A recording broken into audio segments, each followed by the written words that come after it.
13 Steps Down, Part 4, The Hollow House. The fog lay thick across the valley floor, the kind that turned distance into blankness and muffled every sound.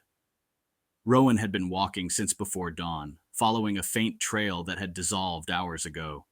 His map was useless now, the paper soft from moisture, edges curled. When he reached the clearing, he almost didn't see the house at all. It emerged as shape before detail, a suggestion of angles where there should have been only trees. The structure leaned slightly to one side, its paint long since gone, its roof bowed in the center, yet even from afar it seemed intact, too intact. He stopped at the tree line, hand on a trunk slick with moss. The silence was total. No insects, no wind, not even the faint hum of his own breath.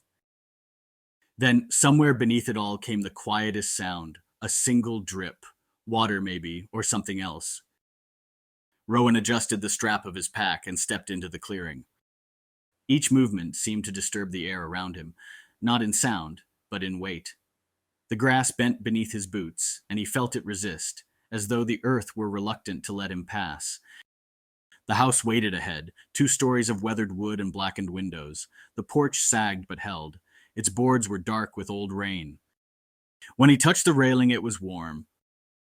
He frowned, withdrew his hand. The air itself was cold, but the wood carried a pulse, faint, steady.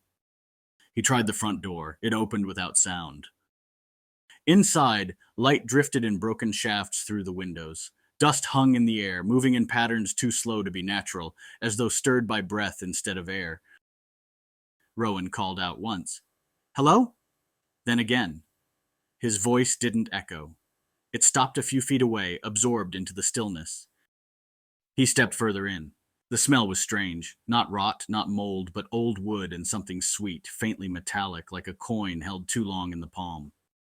A table stood near the far wall. On it sat a brass lantern. The glass was clouded, the wick blackened, but the handle shone faintly in the pale light. He lifted it. The weight felt right in his hand, balanced. Something about it made him pause, a sense of recognition he couldn't name. He shook it off, checked inside. Oil, enough for hours. When he struck a match, the flame took instantly. The light spread outward in slow ripples, the walls seeming to bend with it. The hum began then, soft at first, like a vibration in the air, not sound but presence. He thought it might be the wind, but there was no wind. He lifted the lantern higher, moving toward the next room.